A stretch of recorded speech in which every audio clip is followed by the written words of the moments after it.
Santoral 17 de julio. Beatas mártires de Compiègne.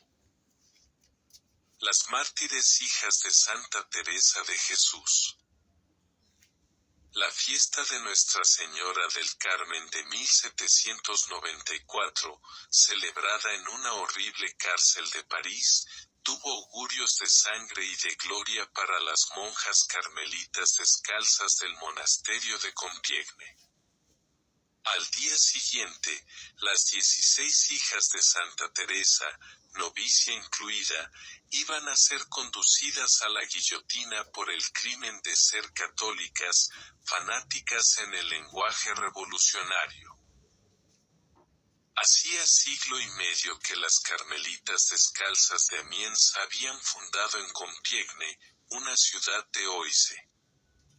La fundación data de 1641, cuando hacía 37 años que había llegado a Francia para iniciar la reforma la beata Ana de San Bartolomé con Ana de Jesús y otras 4 monjas españolas.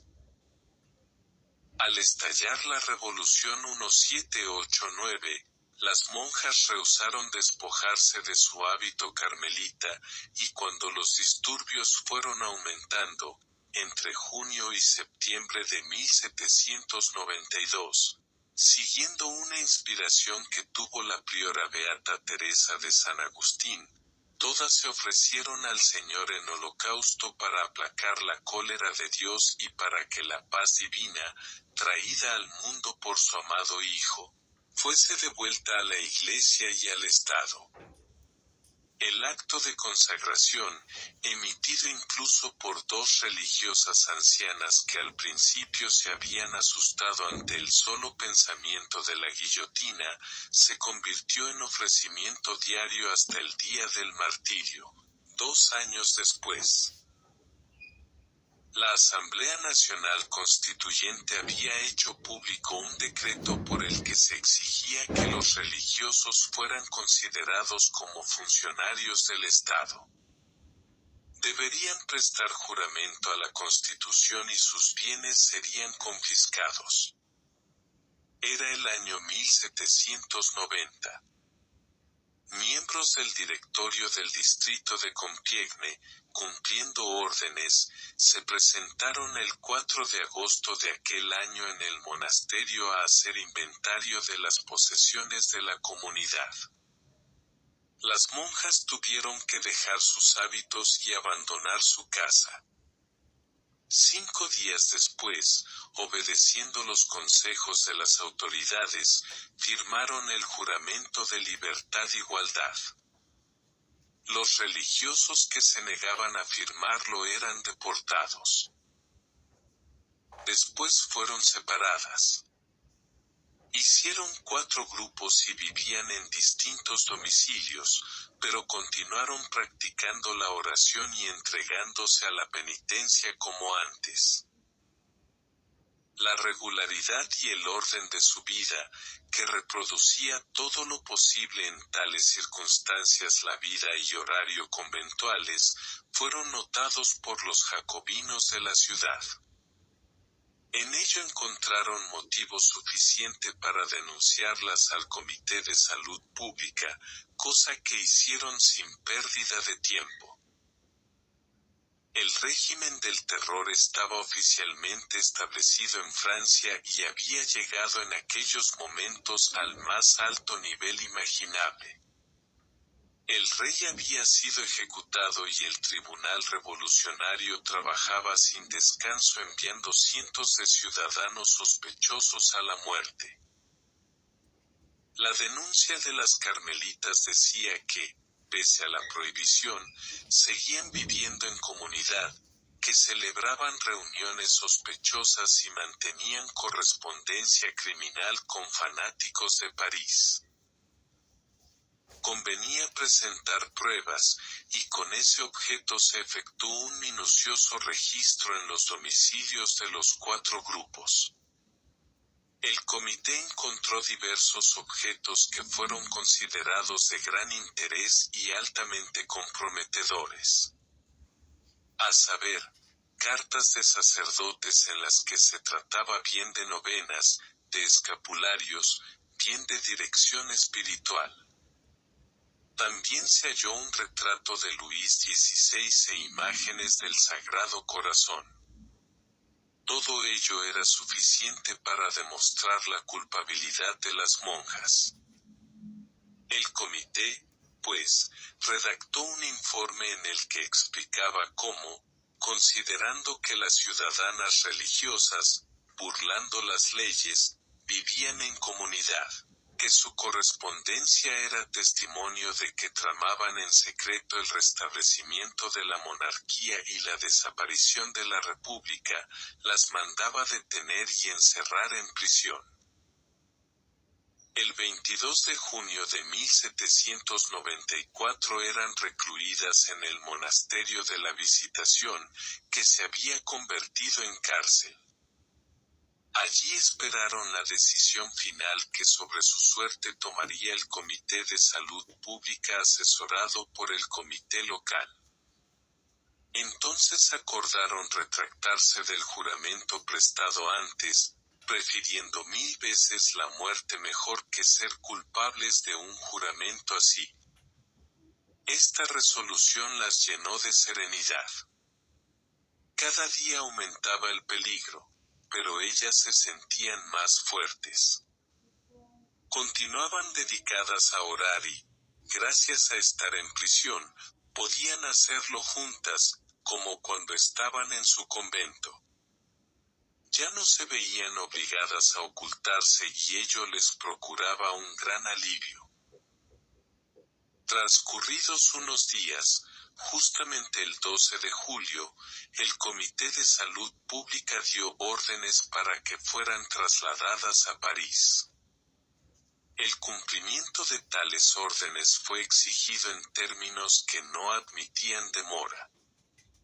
No hubo tiempo para que las hermanas tomaran su ligera colación ni cambiaran su ropa, que estaba mojada porque habían estado lavando. Las hicieron montar en 2 carretas de paja y les ataron las manos a la espalda. Escoltadas por un grupo de soldados salieron para la capital. Su destino era la famosa prisión de la Conserjería, antesala de la guillotina y abarrotada de sacerdotes y laicos cristianos igualmente condenados. Nadie ayudó a las monjas a descender de los carros al final del viaje. A pesar de sus ligaduras y de la fatiga causada por el incómodo transporte, fueron bajando solas. Una de las hermanas, sin embargo, enferma y octogenaria, Carlota de la Resurrección, impedida por las ataduras y la edad, no sabía cómo llegar al suelo. Los conductores de las carretas, impacientados, la cogieron y la arrojaron violentamente sobre el pavimento. Era una de las religiosas que 2 años antes había sentido miedo ante el pensamiento de una muerte en el patíbulo y había dudado antes de ofrecerse en sacrificio. Pero en este momento era ya valiente y, levantándose maltrecha, como pudo, dijo a los que la habían maltratado: «Créanme, no les guardo ningún rencor. Al contrario, les agradezco que no me hayan matado porque, si hubiera muerto, habría perdido la oportunidad de pasar la gloria y la dicha del martirio». Como si nada hubiese ocurrido, en la conserjería prosiguieron su vida de oración prescrita por la regla. No se dejaban perturbar por los acontecimientos. Testigos dignos de crédito declararon que se las podía oír todos los días, a las 2 de la mañana, recitar sus oficios. Su última fiesta fue la del 16 de julio, Nuestra Señora del Carmen. La celebraron con el mayor entusiasmo, sin que por un instante su comportamiento denotase la menor preocupación. Por la tarde recibieron un aviso para que compareciesen al día siguiente ante el tribunal revolucionario. La noticia no les impidió cantar, sobre la música de la Marsellesa, unos versos improvisados en los que expresaban al mismo tiempo fe en su victoria, temor y confianza, y que se conservan en el convento de Compiègne. Ante el tribunal escucharon como el acusador público, Fouquier-Tinville, las atacaba durísimamente, aunque separadas en diferentes casas, formaban conciliábulos contrarrevolucionarios en los que intervenían ellas y otras personas. Vivían bajo la obediencia de una superiora y, en cuanto a sus principios y sus votos, sus cartas y sus escritos son suficiente testimonio. Fueron sometidas a un interrogatorio muy breve y, sin que se llamara a declarar a un solo testigo, el tribunal condenó a muerte a las 16 carmelitas, culpables de organizar reuniones y conciliábulos contrarrevolucionarios, de sostener correspondencia con fanáticos y de guardar escritos que atentaban contra la libertad.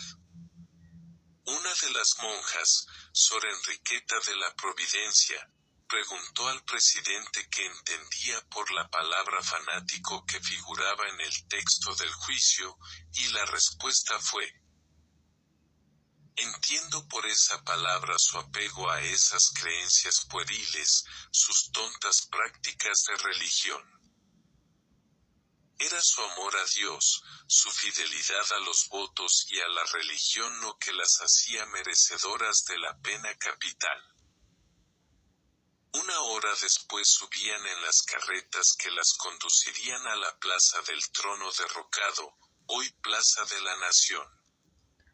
En el trayecto la gente las miraba pasar demostrando diversidad de sentimientos, unos las injuriaban, otros las admiraban. Ellas iban tranquilas, todo lo que se movía a su alrededor les era indiferente. Cantaron el Miserere y luego el Salve, Regina. Al pie ya de la guillotina entonaron el Te Deum, canto de acción de gracias, y, terminado el Veni Creator. Por último, hicieron renovación de sus promesas del bautismo y de sus votos de religión. Una joven novicia, Sor Constanza, se arrodilló delante de la priora, con la naturalidad con que lo hubiera hecho en el convento y le pidió su bendición y que le concediera permiso para morir.